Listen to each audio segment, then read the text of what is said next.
চাচা, গাছ থেকে রক্ত বেরোচ্ছে, এ তো জ্যান্ত গাছ। হুজুর ঠিকই বলেছিল, দেরি করিস না সাজিদ, এটা সাধারণ গাছ না, কেরোসিন ঢাল, জলদি কেরোসিন ঢাল।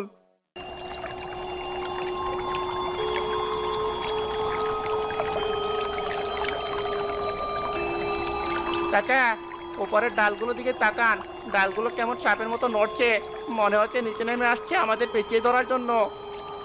উপরের দিকে তাকাবি না, খবরদার তাকাবি না, শুধু নিজের কাজ কর। ঢাল তেল, পুরো ক্যান ঢেলে দে।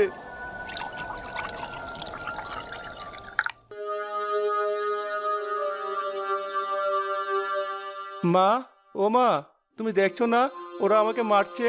ওরা আমার পায়ে কুড়াল মারছে মা, আমার পা কেটে গেল। হুজুর, তুহিন কষ্ট পাচ্ছে, ও বলছে ওর পা কেটে যাচ্ছে। আপনারা থামতে বলুন সাজিদকে, আমার ছেলেকে আমি এভাবে কষ্ট দিতে পারবো না। খবরদার মা, একদম কাছে যাবেন না। ওটা মায়া কান্না, ওটা শাকচুন্নির চাল। ও আপনার মমতা দিয়ে আপনাকে দুর্বল করতে চাইছে। ওই দেখুন, তুহিনের গায়ে কোনো কাটা দাগ নেই, সব ওর ভান। ওরিয়ম, তুই সর, শয়তানের কথায় কান দিস না। জরিনা, গরম পটিটা হয়েছে? হয়েছে খালাম্মা, একদম লাল হয়ে গেছে। বক্কর, সাবধানে ধরো, তুহিনের পায়ের তলায় ধরো, কিন্তু চেকা দিও না, শুধু তাপটা লাগাও। লোহার আগুনের তাপও সহ্য করতে পারবে না। তুহিন, ভালো চাস তো শরীর ছেড়ে দে, নইলে কিন্তু এই লোহা তোর পায়ে আমি চেপে ধরবো। তুই আমাকে ভয় দেখাস? তুই সামান্য একটা ডাক্তার, আমি জমের দুয়ার থেকে ফিরে এসেছি, তুই আমাকে লোহা দেখাস? সরা, লোহা সরা, আগুনের তাপ সরা, আমার শরীর জ্বলে যাচ্ছে।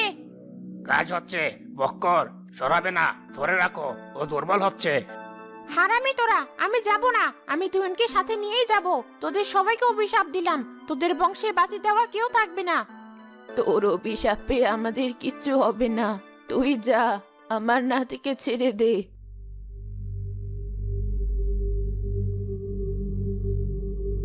চাচা, তেল ঢেলে দিয়েছি, কিন্তু দিয়াশালাই তো জ্বলছে না, বাতাস সব নিভিয়ে দিচ্ছে। আগুন জ্বালালে তোদের পুড়িয়ে মারবো, পালা এখান থেকে, তোদের ঘাড়ের রক ছিঁড়ে ফেলবো আমি। আমার রসে ভাগ বসাতে এসেছিস? চাচা, কেউ কথা বলছে, গাছের উপর থেকে কেউ কথা বলছে।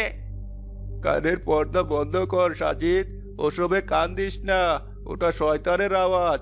সৃষ্টিকর্তার নাম দিয়ে আগুন দে, মনে জোর রাখ, তুই তোর বন্ধুর জন্য এসেছিস, তুই ভয় পেলে তুহিন মরে যাবে। না, তুহিনকে আমি মরতে দেব